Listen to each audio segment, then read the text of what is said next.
द्वारिका में जो है भगवान कृष्ण रुक्मिणी के जो है रनिवास में पलंग पर बैठे हुए थे और इधर जो है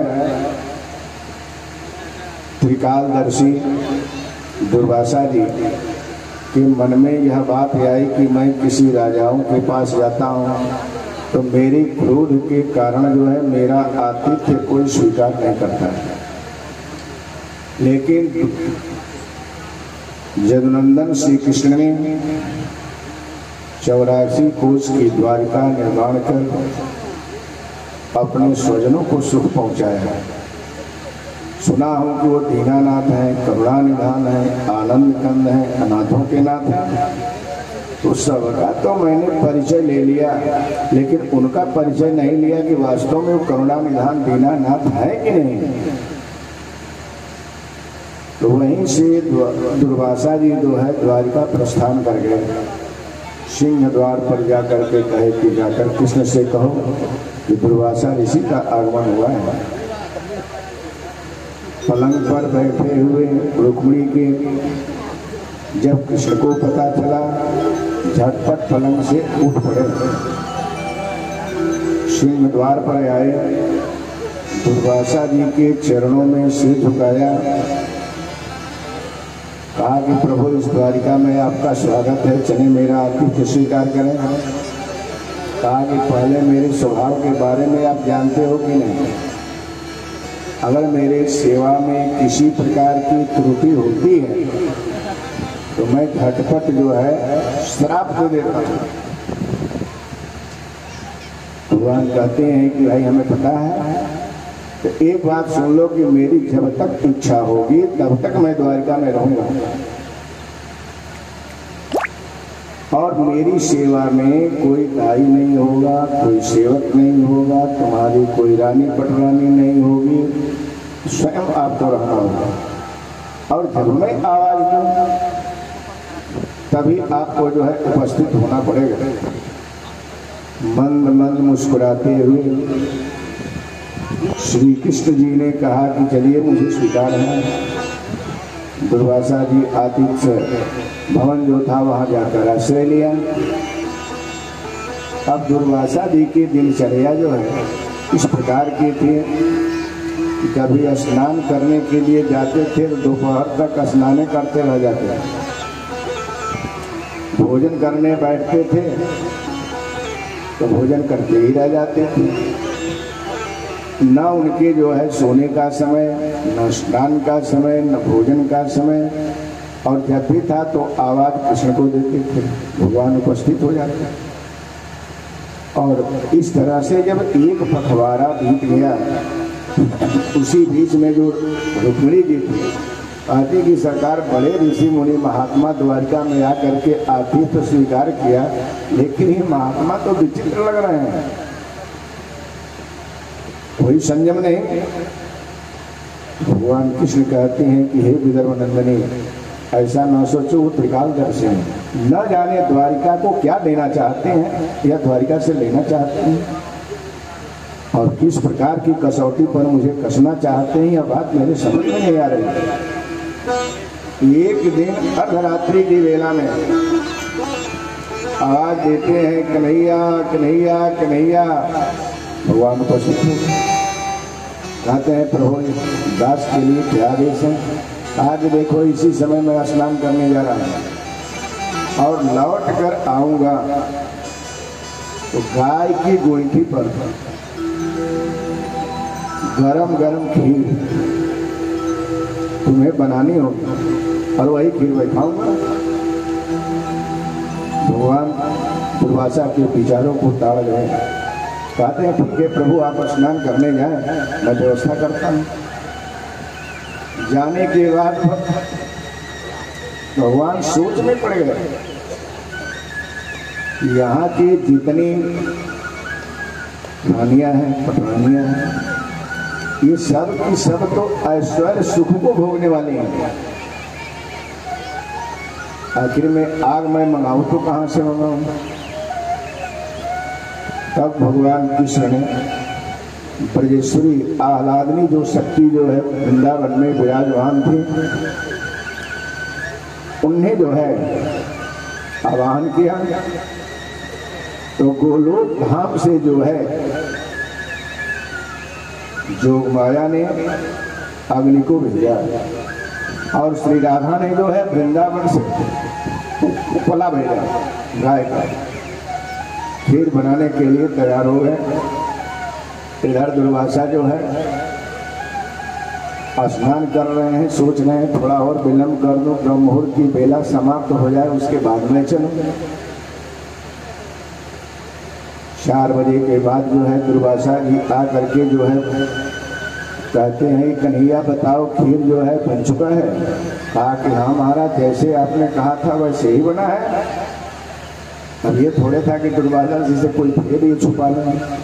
दुर्वासा ने नेत्र बंद करके देख लिया कि इस खीर बनाने का क्रम जो है कैसे शुरू हुआ है।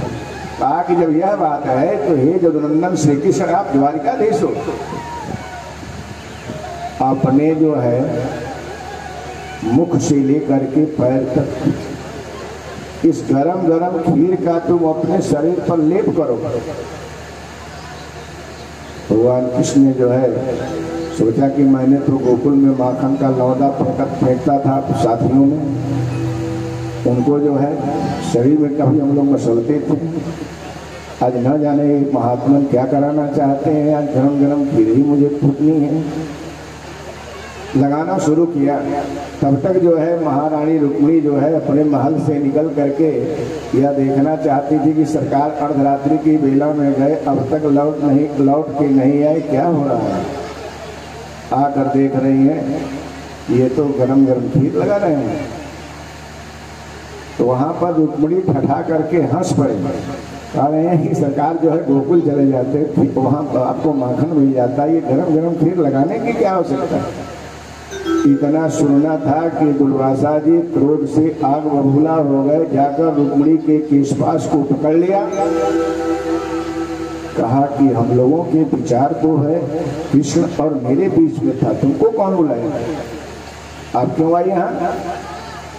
भगवान कृष्ण संकेत करते हैं कि जो कह रहे हैं उनको सुनो। कहा कि जो तूने मेरा अपमान द्वारिका में किया है, तुम यहाँ के ऐश्वर्य सामने महारानी हो और प्रतिष्ठित हो, तो जिस अपने अंतरात्मा में रमण करने वाले इस जोगेश्वर ने जिस 84 कोष की द्वारिका का निर्माण किया है, तो मैं रथ पर बैठूंगा, द्वारिका तुम्हें घुमानी होगी, तब मेरा क्रोध शांत होगा।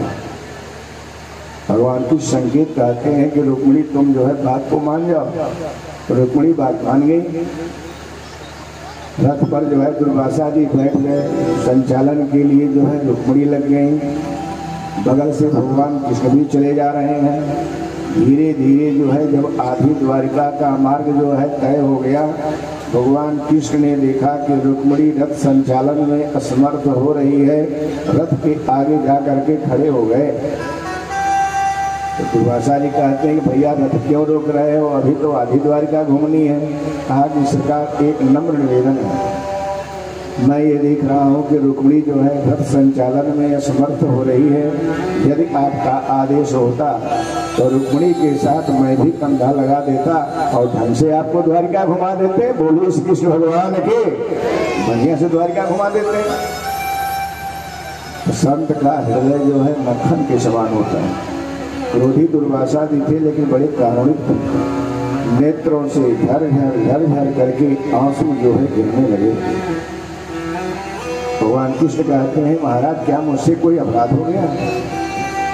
कहा कि अपराध आपसे नहीं, अपराध मुझसे हुआ। मैं तो महाराज अम्बरीश की परीक्षा लिया था, तभी से इस पचड़े में मैं पढ़ना नहीं चाहता, लेकिन न जाने मेरे हृदय में क्या आ गया कि आपको जानने के लिए मैं द्वारिका आ गया। आप वास्तव में करुणा निधान हैं, दीनानाथ हैं, अनाथों के नाथ हैं। कौन ऐसा पुरुष होगा कि जिसकी पत्नी को इतना प्रताड़ित किया जाए, उसको क्रोध करना है। लेकिन हे कृष्ण मैं आपके ऊपर प्रसन्न हूं, और जहां तक आपने खीर का लेप किया है वह आपकी शरीर जो है वज्र की हो जाए। तो फिर दुर्वासा जी कहते हैं कि लेकिन तूने जो है तलवे में खीर नहीं लगाया, क्योंकि उसी समय रुक्मिणी का आगमन हुआ था, तो तुम्हारा तलवा जो है कमजोर होगा। भगवान कृष्ण कहते हैं कि सरकार मैं आपका द्वारिका में आना समझ गया था, ये बताइए कि अगर हम ही जो है आने जाने के मार्ग को तय नहीं करेंगे तो कौन करेगा। इसलिए मैंने जो है जानबूझ करके जो है तलवे में खीर नहीं लगाया, और मेरे हृदय की बात यह है कि रुक्मिणी मेरे ही स्वभाव के कारण जो है दरवाजे पर आकर के ठठा करके हंसी। इस प्रकार से दुर्वासा जी जो है भगवान कृष्ण की परीक्षा लेकर के वहाँ से जो है प्रस्थान कर गए। इसका जो निहितार्थ है कथा, आप देखते हैं कि वर्तमान में जो जादव वर्ग है, जो उनके पंथी होते हैं, तो जो काशी दत्त बाबा की पूजा की जाती है वह पूजा जो है वास्तव में भगवान कृष्ण की ही होती है। सर्वप्रथम गोलोक धाम से आग जो है द्वारिका में भगवान कृष्ण ने ही मंगाया था। आप देखते हैं कि उनके पंथी क्या करते हैं, उपले पर जो है खीर रख देते हैं, दूध रख देते हैं, चावल डाल देते हैं। जब वो गर्म होता है तो जो उनके जजमान होते हैं भगवान का नाम लेकर के जो है जयकारा लगाते हुए गर्म खीर अपने हाथ से निकाल करके उसके पीठ पर थपथपाते हैं। तो ये परंपरा जो है द्वापर से ही प्रारंभ है, जो वर्तमान में भी आपको देखने को मिल रही है। बोलिए गोविंद भगवान के। आए 2 बार नाम संकीर्तन के साथ एक और जो है भगवान ने लीला द्वारिका में स्वयं प्रारंभ किया था। जिस समय गोलोक धाम से जो है आग मंगाया था, जब रुक्मिणी ने जान लिया तो ये क्या करते थे कि जब भी रुक्मिणी भवन में जाते थे तो हाय राधे श्री राधे श्री राधे ये बराबर कहा करते थे। तो रुक्मिणी पूछा करती थे कि सरकार मेरे ही पलंग पर बैठे हुए मेरा नाम नहीं लेते हैं, राधा जी का नाम लेते हैं, भाग्य है। कहा कि जो राधा ने दिया वो द्वारिका में किसी ने नहीं दिया। कहा करे इसका कोई प्रमाण है? कहा कि समय आएगा तो प्रमाण जो है दूंगा।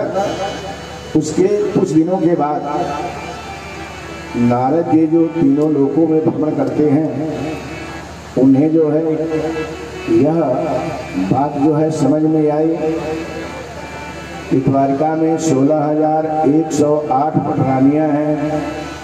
द्वारिकाधीश सबको कैसे संतुष्ट करते हैं, अपनी गृहस्थी की दिनचर्या कैसे पूरी करते हैं। चलो मैं चल करके देखूं। इधर नारद जी चल रहे हैं और उधर भगवान कृष्ण जो है रुक्मिणी के पलंग पर पेट में दर्द का बहाना बना करके जोर जोर से चिल्लाने लगे। नारद जी क्या कहते हुए द्वारिका पहुंच रहे हैं, जरा आप भी नारद जी के साथ द्वारिका चले। बोलिए श्री कृष्ण भगवान की जय। श्रीमन नारायण नारायण नारायण श्रीमन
रुक्मिणी के पलंग पर जो है पेट की पीड़ा का बहाना बनाए, जोर जोर से चिल्ला रहे हैं। इधर जो है सत्यभामा, जाम्बवती, महारानी रुक्मिणी तीनों पहुंच करके जो है पूछ रही हैं, सरकार जो संसार की पीड़ा हरने वाला है उसके उधर में पीड़ा कहिए तो किसी धनवंतरी वैद्य को बुला दो।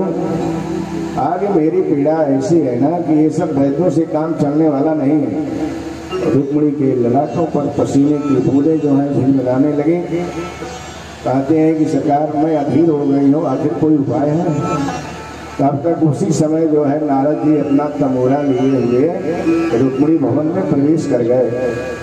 ये ऐसे संत हैं कि चाहे असुर कुल हो या देवताओं का कुल हो, रनिवास तक बेरोक टोक चले जाते थे। पहुंच गए तो वहां जाकर के रुक्मिणी जो है स्वागत करती हैं। नारद जी या कहते हैं, सरकार अरे आप तो इनके अंतरंग भक्त हैं, जरा इनसे पूछिए कि इनके पेट में पीड़ा कैसी है। मैं कह रही हूँ कि धन्वंतरी वैद्य को बुला दूं, उनके दोनों पुत्र अश्विनी कुमारों को बुला दूं। तो कह रहे हैं कि जो था इन सबों के पास दवा नहीं है।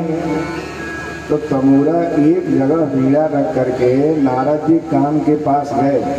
कह रहे हैं सरकार क्या लीला है, कैसा दर्द है। अरे नारद तुम्हें तो ढोली सूझ रही है और मेरे इधर जो है प्राण जाने को है। तो कहा कि आखिर में इसकी दवा क्या है। कहा कि नारद अगर कोई नारी अपने चरण की धूली मेरे मुख में छोड़ दे तो मेरी पीड़ा जाती रहे।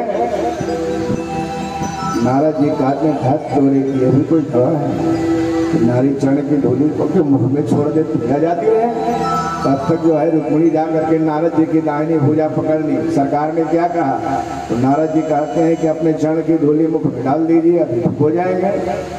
नारद जी बुद्धि मारी गई है, अभी तमोरा उड़ा तोड़ करके फेंक लूंगी। मैं ही नरगामिनी बनना, मुझे नरगामिनी बनना है।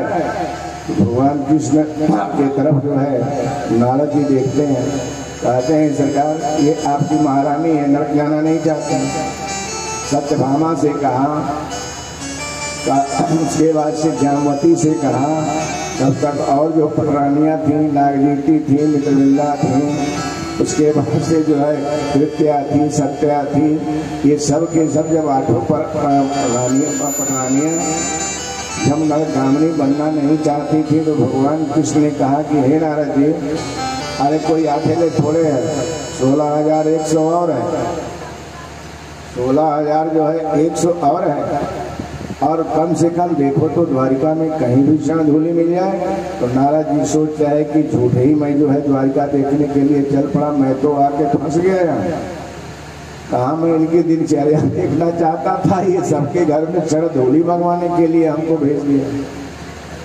लेकिन संत का हृदय जो है नवनीत के समान होता है। वे वहाँ से जो है धीरे धीरे जो है सभी घरों को टटोल लिया। कहीं तमूरा छीना गया, कहीं उनको अब शब्द क्या गाया, कहीं उनके किवाड़ बंद किए गए, कहीं जो है आपस में जो है सब लोग इकट्ठा होकर के नारियों ने कहा कि नारद जा करके कहीं अपने को दिखा लो, तेरी बुद्धि मारी गई है। कौन ऐसा संसार में नारी होगी जो अपने पति के मुख में चरण की धूली छोड़ करके जो है नरकगामिनी बनेगी, नरक होगी।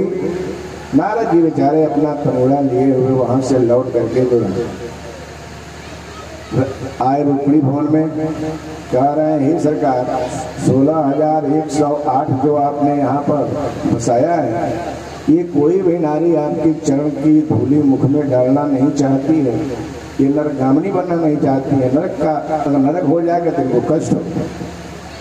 नारद जी से कहते हैं भगवान की हे नारद जी, अगर यहाँ तक आ गए हो तो मेरे लिए एक बार जो तुम वृंदावन चले जाओ और जा करके मेरी राधा से कहना कि अरे जब आपने वृंदावन छोड़ा तो मथुरा गए, मथुरा से द्वारिका आए, कभी उन लोगों का समाचार लेने के लिए भी नहीं गए। तो वृंदावन में क्या आपने छोड़ा है कि मैं वहाँ चला जाऊँ। अरे जिसको सुख पहुँचा रहे हैं वहाँ का तो ये हाल है। कहा कि हे नारद मेरे कहने से जो है तुम वृंदावन जाओ। नारद जी वहाँ से जो है सीधी द्वारिका से जो है वृंदावन प्रस्थान किया। वृंदावन में जो है क्या लीला देखा नारद जी ने कि जो है जो गोपियाँ थी भगवान की लीलाओं का स्मरण करती थी। जब से भगवान कृष्ण ने वृंदावन छोड़ दिया था तो अवधूतनी का भेष धारण कर श्री राधा जो है अपनी गोपियों के साथ किसी को बछड़ा बना लेती थी, किसी को जो है किसी को बत्सासुर, किसी को बकासुर, किसी को अघासुर, ऐसे करके। क्योंकि जो विगत रात्रि में जो मैंने कथा आपको श्रवण कराया था कि भगवान ने अपने को 2 पाठों में बांट दिया। तो यही भगवान कृष्ण ने आदेश दिया था, जो मैंने भक्त की लता वृंदावन में लगाई है उसको तो पुष्पित और पल्लवित करना। तो राधा उसका स्मरण कर रही थी। तो एक दिन जो है एक गोपी उसी में जो है कन्हैया बनी थी, बाकी गोपियां जो हैं राधा कहीं और थी, और गोपियां जो हैं चारों तरफ से घेर ली। अपने भाव में क्या कह रही हैं जरा आप लोग उदाहरण दीजिए। बोलो श्री कृष्ण भगवान की।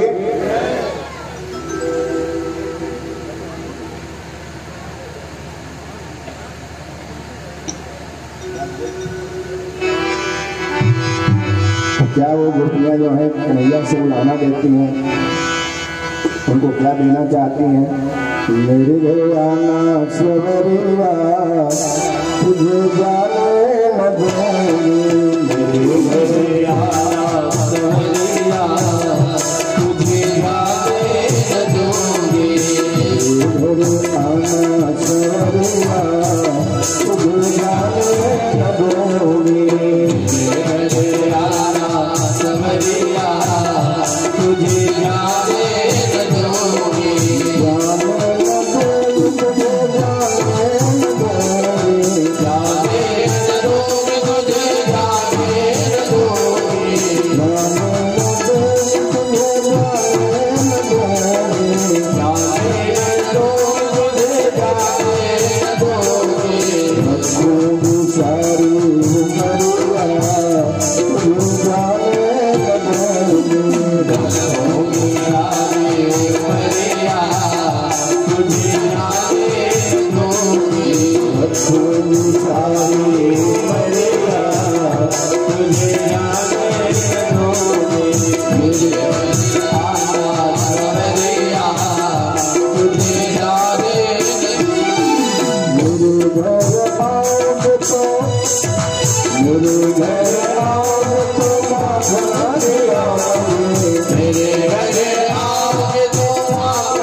तक उसी बीच में जो है नारद जी पहुंचते हैं और श्री राधा रानी से भेंट हो जाती है।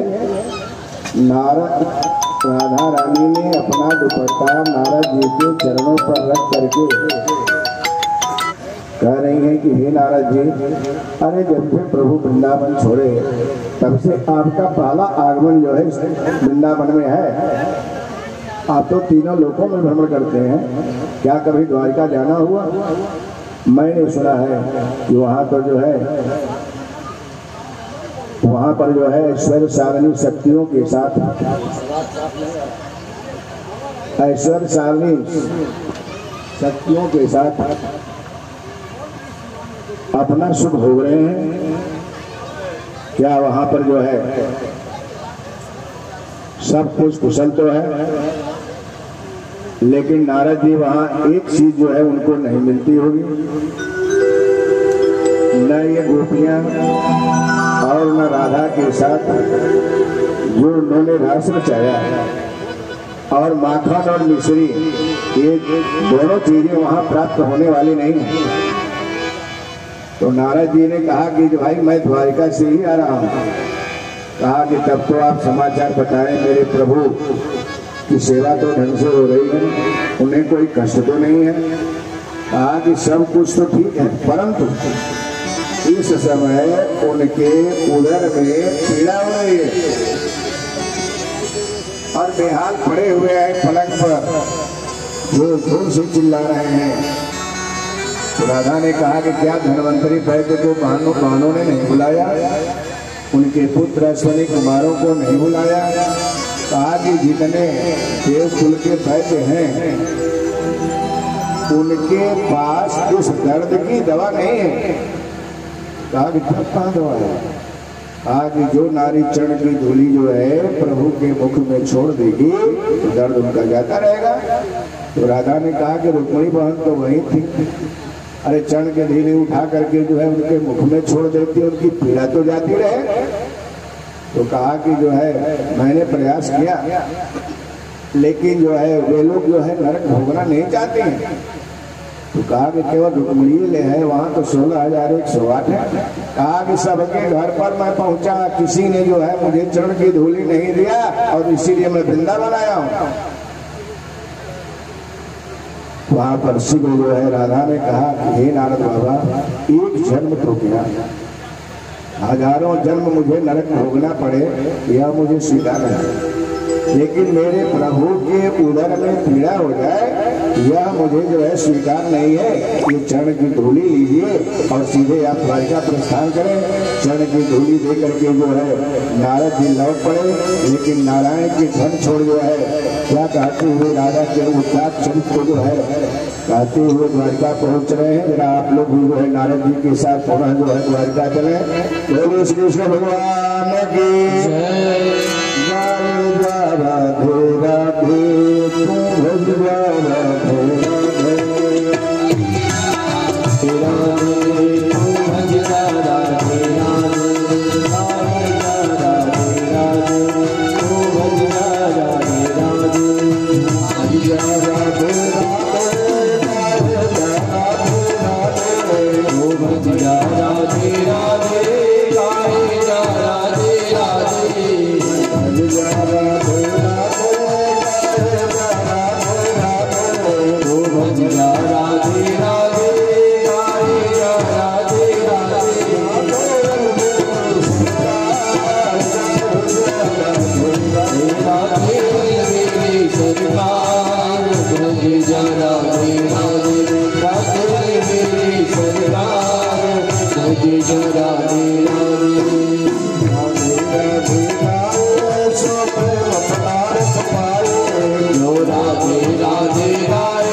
पहुंचे और अपना तमूरा बड़े जोर से बजाए। अब तीनों जो है ये महाशक्तियां, रुक्मिणी जी, जामवती और सत्यभामा जो है पहुंच गई। भगवान कृष्ण जो है पूछते हैं नारद जी, क्या चरण की धूली जो है वृंदावन में जो है मिली? कहा कि हाँ सरकार, चरण की धूली तो मिली। कहा कि ये बताइए कि चरण की धूली देते समय राधा ने क्या कहा? कहा कि सरकार वहाँ तो 16,108 हैं, सबसे बड़ी वहाँ महारानी रुक्मिणी है। चरण की धूली उनके मुख में छोड़ देती, पीड़ा तो जाती रहती। तो मैंने कहा कि ये नरक भोगना नहीं चाहती। राधा के नेत्रों में आंसू आ गए। चरण की धूली देते समय कहा कि हे नारद बाबा, आप विलंब न करें।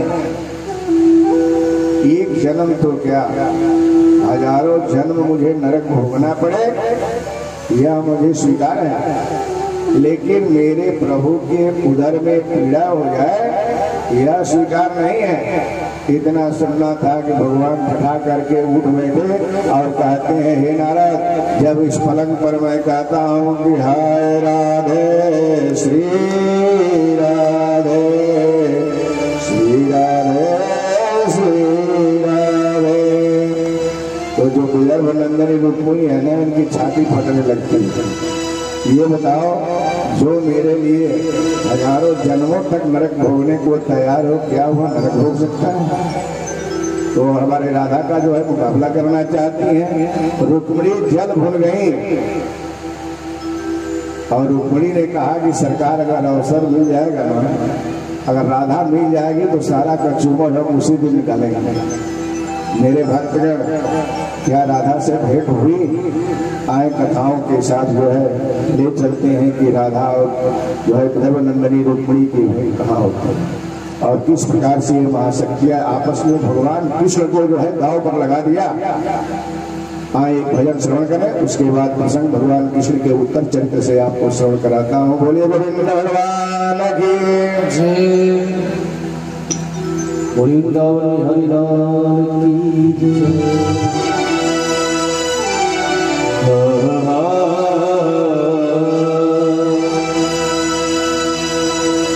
हरि राधे तेरे चरणों की, श्यामा तेरे चरणों की, कर दो जो